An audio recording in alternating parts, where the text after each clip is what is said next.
ಜಗತ್ತಿನ ಯಾವ ಮೂಲೆಯಲ್ಲಿ ಬೇಕಾದ್ರೂ ಗೆಲ್ಬೋದು ಅನ್ನೋಕೆ ನಾವೇ ಉದಾಹರಣೆ ಆಗಿರ್ತೀವಿ. ಯಾಕಂದ್ರೆ ನಾವೆಲ್ಲ ಅಪ್ಪಟ ಕನ್ನಡ ಮಾಧ್ಯಮ ಸರ್ಕಾರಿ ಶಾಲೆಯಲ್ಲಿ ಓದ್ದವ್ರು. ನಮ್ಮೂರು ಎಮ್ಮೆ ನಾವು ಒಂದೇ ಕೆರೆಯಲ್ಲಿ ಈಜು ಹೊಡಿತಿದ್ವಿ. ನಾವು ಎಮ್ಮೆ ನೋಡಿ ಈಜು ಕಲ್ತಿದ್ದು. ಈಗಿನ ಮಕ್ಕಳಿಗೆ ಅಮ್ಮಂದ್ರುಗಳು ಸಮ್ಮರ್ ಕ್ಯಾಂಪ್ ಬಂದ್ರೆ ಸ್ವಿಮ್ಮಿಂಗ್ ಪೂಲು, ಅದೇನು ಸ್ವಿಮ್ಮಿಂಗ್ ಕೋಚಿಂಗ್ ಕ್ಲಾಸ್ ಅಂತೆ, ಅಬಾಕಸ್ ಅಂತೆ, ಸ್ಕೇಟಿಂಗು. ಬೆಂಗಳೂರಲ್ಲಿ ರೋಡಲ್ಲಿ ಗುಂಡಿ ಅಲ್ಲ, ಗುಂಡಿಲಿ ರೋಡ್ ಹುಡುಕ್ತಾ ಇದ್ದೀವಿ. ಈಗ ಆ ಪರಿಸ್ಥಿತಿಲಿ ಇದೀವಿ ನಾವು.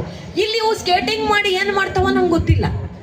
ನಾವು ತುಂಬಾ ರಾಗಿ ಬೆಳೆದವರು, ನಮ್ಗೆ ಇಂಗ್ಲಿಷೇ ಗೊತ್ತಿರ್ಲಿಲ್ಲ. ರಮೇಶ ಕಮಾನ ಕುಡ್ಗೋಲ ಹುಣಸೆಕಾಯಿ ಅಂತಿದ್ವಿ.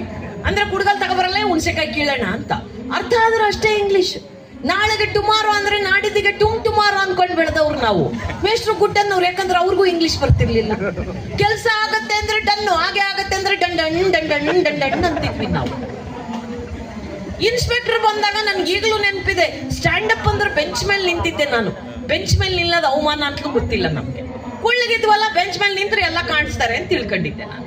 ಈಗಿನ ಮಕ್ಕಳಿಗೆ ನೋಡಿ, ನೀವು ಏನಾದ್ರೂ ಬೈರಿ ಅನ್ನಿ ಸಾಕು, ತೊಟ್ಲಲ್ಲಿ ಮಲಗಿರುತ್ತೆ ಡೈಪರ್ ಹಾಕೊಂಡು.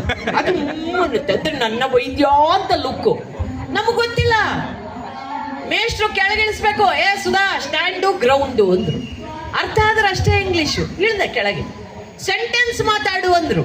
ಒಂದು ಸತ್ಯ ಇವತ್ತು ನಿಮ್ಮ ಎದುರಿಗೆ ಹೇಳ್ಬೇಕು ಬಂಧುಗಳೇ, ಬುದ್ಧಿವಂತರ ಹತ್ರ ಮಾರ್ಕ್ಸ್ ಇರುತ್ತೆ, ದಡ್ರ ಹತ್ರ ಮೀಟರ್ ಇರುತ್ತೆ. ದಡ್ರಿಗೆ ಯಾವತ್ತೂ ಧೈರ್ಯ ಜಾಸ್ತಿ. ನಾನ್ ನೋಡಿದೀನಿ 99 ಬರೋ ಅಂತ ಹುಡುಗಿರು 95 ಬಂದ್ಬಿಟ್ರೆ ಅವ್ನು ಯಾವನ್ ವ್ಯಾಲ್ಯೂಯೇಷನ್ ಮಾಡಿದ್ನು. ಅವ್ನಿಗೆ ಆಪತ್ ಕಾಲದಲ್ಲಿ ಚಾಪೆ ಸುತ್ಕೊಂಡು ಹೋಗ, ಅವ್ನಿಗೆ ಬರಬಾರದ್ ರೋಗ ಬರ, ಅವ್ನ ಕೈ ಕರಿನಾಗರ ಕಡಿಯ. ಬೆಂಗಳೂರಲ್ಲಿ ಎರೆ ಹುಳ ಓಡಾಡಕ್ಕೂ ಜಾಗ ಇಲ್ಲ, ಎಲ್ಲಿ ಕರಿನಾಗರ ಬರ್ಬೇಕು ಪಾಪ. ಎಲ್ಲ ಭಾಷೆಯಲ್ಲಿ ಬೈತಾವ ಹೋಗು. ಆ ವಿಷಯದಲ್ಲಿ ನಮ್ ಗಂಡ್ಮಕ್ಳ ಬಗ್ಗೆ ನನ್ ಬಹಳ ಗೌರವ. 35 ಬರ್ಲಿ ಸಾಕು, ಅವ್ನ್ ಯಾವನ್ ಕೊಟ್ನೋ ಅವನ್ ಹೆಂಡ್ರು ಮಕ್ಕಳು ಎಲ್ಲ ಚೆನ್ನಾಗಿರ್ಲಿ. ಫುಲ್ ಧಾರಾಳವಾಗಿ ಹರಿಸಿ ಹಾರೈಸೋದು ಗಂಡು ಹೃದಯಗಳೇನೆ. ಅದಕ್ಕೆ ನಾನು MA ಎಕನಾಮಿಕ್ಸ್ ಮಾಡಿದ್ಮೇಲೆ ಅಪ್ಪನ ಹತ್ರ ಹೇಳಿದ್ದೆ, ನನ್ನ ಕೆರಿಯರ್ನ ಹಳ್ಳಿಯಿಂದ ಶುರು ಮಾಡ್ತೀನಿ. ಹಳ್ಳಿಲಿ ಮೊದಲು ಸಲ ಲೆಕ್ಚರರ್ ಆಗಿ ಓದೆ ನಾನು. ಆ ಹುಡುಗರನ್ನೆಲ್ಲ ಕರೆದು ಹೇಳಿದೆ, ಆ ಗ್ರಾಮೀಣ ಮಕ್ಕಳ ಸಮಸ್ಯೆ ಏನಂದ್ರೆ ಬುದ್ಧಿವಂತಿಕೆಯಲ್ಲಿ, ಕ್ರಿಯೇಟಿವಿಟಿಲಿ ಅವ್ರು ಯಾರಿಗೂ ಕಡಿಮೆ ಇಲ್ಲ. ಆದ್ರೆ ಸ್ಪೋಕನ್ ಇಂಗ್ಲಿಷ್ ಬರಲ್ಲ ಅವ್ರಿಗೆ ಅದೊಂದೇ ಕಾಂಪ್ಲೆಕ್ಸಿಟಿ. ಸಿಟಿಗೆ ಬಂದ್ರೆ ಎಲ್ಲ ಬರುತ್ತೆ, ನಮಗೆ ಇಂಗ್ಲಿಷ್ ಬರಲ್ಲ ಅಂತ. ಅದಕ್ಕೆ ನಾನು ಆ ಮಕ್ಕಳಿಗೆ ಹೇಳಿದ್ದೆ, ಇವತ್ತಿಗೂ ಜಗತ್ತನ್ನ ಗೆದ್ದಿರೋರು, ದೊಡ್ಡ ದೊಡ್ಡ ಹುದ್ದೆಗೆ ಹೋಗಿರೋರು ಅಪ್ಪಟ ಕನ್ನಡ ಮಾಧ್ಯಮ ಸರ್ಕಾರಿ ಶಾಲೆಯಲ್ಲಿ ಓದಿದಂತ ಗ್ರಾಮೀಣ ಪ್ರತಿಭೆಗಳು. ಸೊ ಕಾಂಪ್ಲೆಕ್ಸಿಟಿ ಬಿಟ್ಬಿಡಿ, you should talk to me in English.